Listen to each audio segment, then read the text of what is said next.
And joining me now to sort this out for us, Josh Blackman, Associate Professor at South Texas College of Law in Houston, Adjunct Scholar at the Cato Institute, David Rivkin, Senior Fellow for the Foundation for Defense of Democracies. He served in both President Reagan and George H.W. Bush's administrations. Good to have you both with us. David, listening to those arguments last night, I wondered at the Justice Department attorney who seemed utterly unprepared, unenergized, and certainly he seemed utterly unaware of his opportunities to set at least the factual record straight. Your impression of the performance of the attorneys and the appellate judges? Well, I would hate, Lou, to criticize in our counsel. I can tell you, for what I understand, because of disqualification of the lawyer who was supposed to argue his case, he did not have much time to prepare. But I would say the government has a strong case, an overwhelming case. If the law was the only issue in play here, it would win in spades, both on the merits, but very importantly on standing. It's my favorite issue. I would say that all three branches of government in our system have constitutional limitations.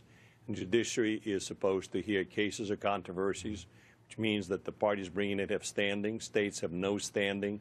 Their merits arguments are unsustainable. The important thing here is that both Congress and the President, both political branches, are acting in unison. Congress and President Trump quoted a little bit from that section of Immigration Naturalization Act. Congress gave him authority to specifically exclude any and all aliens if he deems it to be in national interest. It is essentially non-reviewable statutory determination. And then he has all of his own constitutional powers in the area of foreign affairs.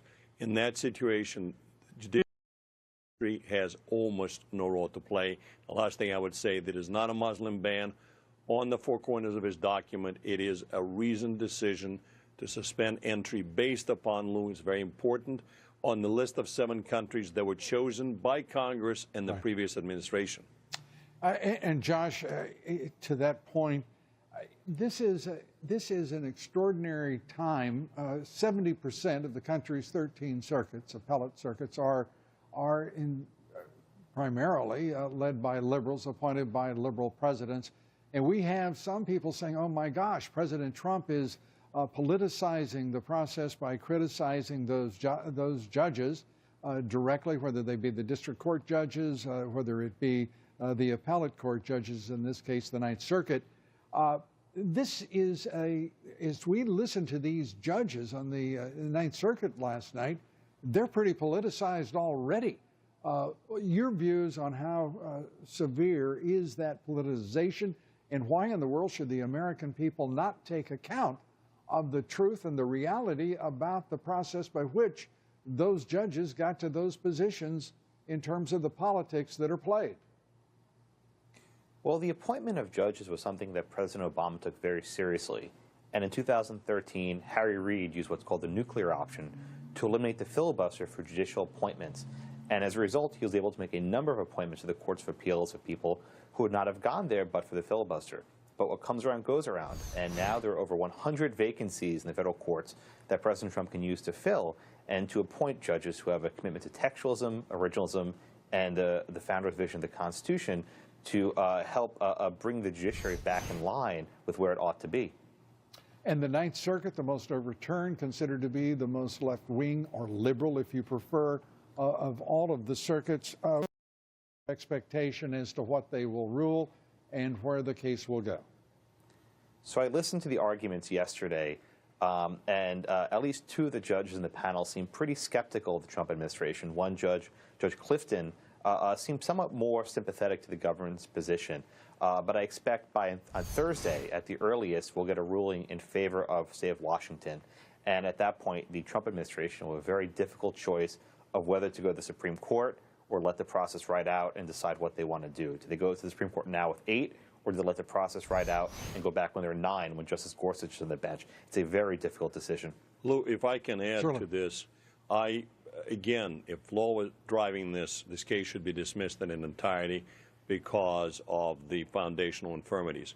I agree with Josh that in all likelihood that would not happen, but I do think they're going to substantially narrow the scope of injunctive relief entered by Judge Robart at the district court level. So while legally, symbolically, it would be very unfortunate, and of course the media would be hailing it as defeat for the Trump administration, I think there's a practical matter that would make the injunction, I should say, more palatable for the administration. And then they would confront the difficult choice that Josh mentioned. Do they go to the Supreme Court now seeking on an emergency basis cert, or do they allow this to go back to Judge Robert and then go to a Supreme Court? Then there are 9 in place.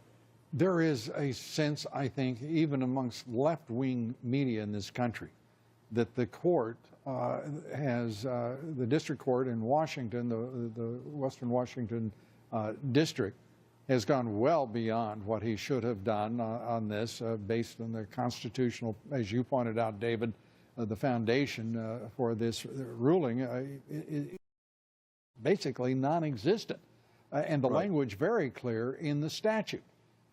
So perhaps, what is the recourse for the administration? The president appears to be winning in the public court of opinion, at least. What should be the politics here? Josh, you first. Well, I think the problem with Judge Robart's decision is that there was no analysis.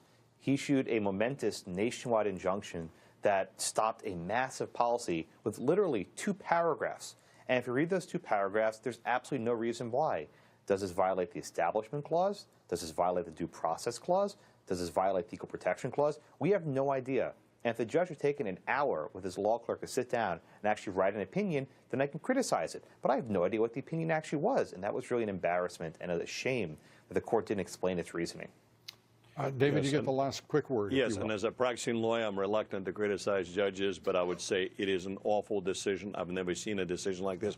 By the way, the judge also did not point out why, despite the clear Supreme Court precedent, the state of Washington has standing. I think the Ninth Circuit is going to clean it up. I actually thought that the judges on the panel understood what's going on here. So I'm cautiously optimistic. All right. Attorneys David Rifkin, Josh Blackman, both of you, thanks so much for being with us. We appreciate it.